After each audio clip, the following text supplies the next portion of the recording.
Twilight of an Empire. By Zhongwen and Boya. Chapter 11, The Failure and Paralysis of the Federal System of Separation of Powers.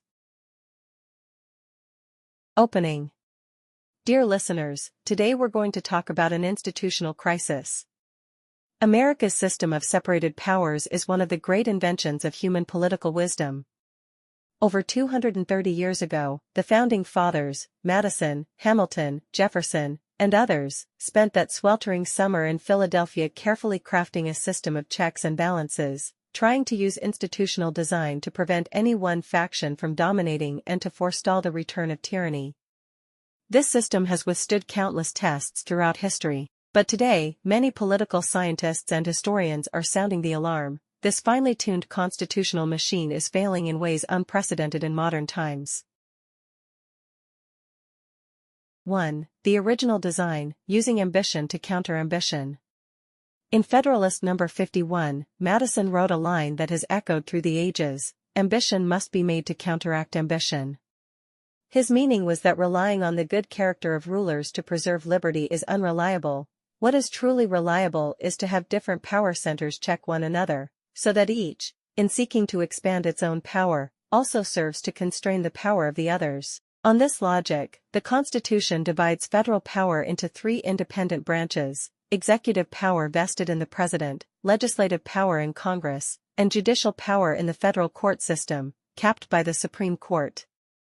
Each branch has its own independent source of authority and clearly defined functional boundaries, yet each is also constrained by the others through various constitutional mechanisms. The President can veto congressional legislation, Congress can override a presidential veto, the Senate can confirm or reject presidential judicial appointments, the Supreme Court can declare legislation unconstitutional. This design presupposes that all three branches are acting in good faith to fulfill their constitutional duties, that they share a basic consensus in preserving the Republic, and that even when they disagree on policy, they all abide by the same rules of the game.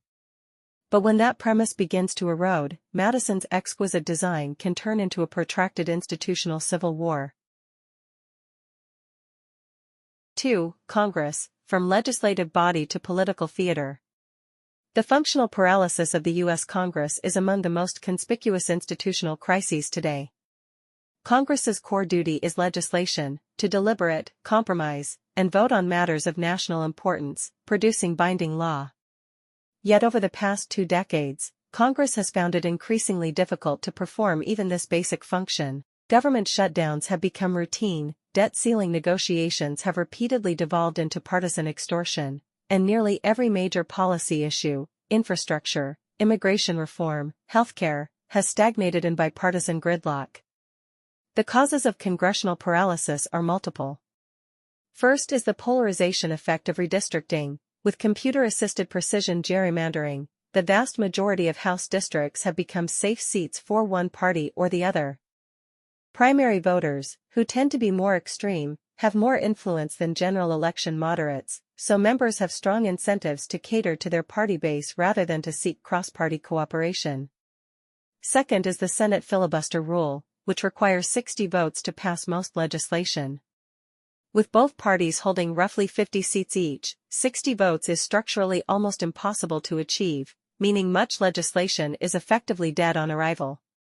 More fundamentally, there has been a total collapse of political trust between the two parties. Bipartisan legislators are often punished as traitors within their own parties. Compromise, which in democratic politics should be a virtue, has become, in today's American political lexicon, nearly a dirty word. 3. The expansion of executive power, the President as elected monarch. The paralysis of Congress has produced an unintended consequence, a massive expansion of executive power.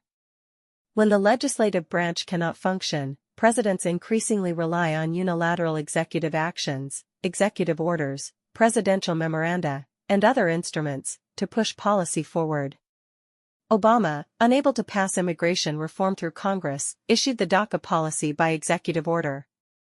Trump, unable to secure funding for the border wall, declared a national emergency and diverted military funds to build it. Biden, unable to pass student loan forgiveness through Congress, attempted to bypass it by executive order. This trend has pushed the presidency ever closer to what Madison most feared, an elective monarchy. Every new president's first act is to revoke the previous president's executive orders and replace them with their own. Policy continuity is destroyed, national governance becomes a cycle of reset to zero with each administration. The deeper problem is this: when presidents grow accustomed to bypassing Congress through executive orders, the legislature's authority further atrophies. Members of Congress have even less incentive to seek difficult compromises, knowing the president can simply go around them. It is a vicious cycle. 4. The politicization of the Supreme Court, the last line of defense falls. The Supreme Court was once the most above-politics institution in America's constitutional system. Justices serve for life, face no electoral pressures, and are theoretically accountable only to the constitutional text, not to any political party. But this detachment has been systematically eroded over the past 3 decades. Supreme Court appointments have become one of the most ferocious battlegrounds in American politics, from the defeat of Reagan's nominee Robert Bork in 1987, to the Republican Senate's refusal to hold a hearing for Obama's nominee Merrick Garland in 2016, to the rushed confirmation of Amy Coney Barrett on the eve of the 2020 election. Both parties have treated Supreme Court seats as political spoils, rather than as a process for selecting judicial talent. As a result, today's Supreme Court has effectively become another battlefield of the two political camps. The 6-3 conservative majority has aligned the court closely with Republican political positions on a range of major policy issues: abortion, gun control, voting rights, immigration. Progressive trust in the court has fallen to historic lows. Some Democrats have begun discussing court packing, expanding the number of justices, as a countermeasure. If that proposal were ever realized, it would destroy whatever remaining credibility the court has as a superpartisan constitutional arbiter. 5. The implosion of federalism, red states and blue states, two Americas.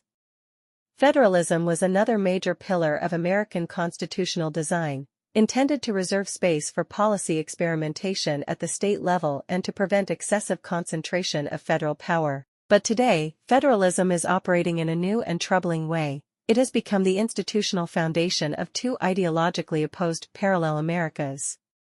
Texas and California are moving in diametrically opposite directions on nearly every major issue: abortion law, gun law, immigration policy, education policy, energy policy, and they are even passing legislation to counter each other. This is no longer federalism's intended policy experimentation, it is organized political divergence. When the differences between states grow so vast that their residents feel they are living in different countries, the very concept of these United States begins to be called into question. Conclusion. The constitutional system of separated powers is a political compact that can function only if all participants are willing to uphold it. When one side begins to instrumentalize and weaponize institutions, the others follow suit, escalating into an ever-deepening institutional civil war. In the end, no one truly wins. The only loser is the republic's capacity for effective governance.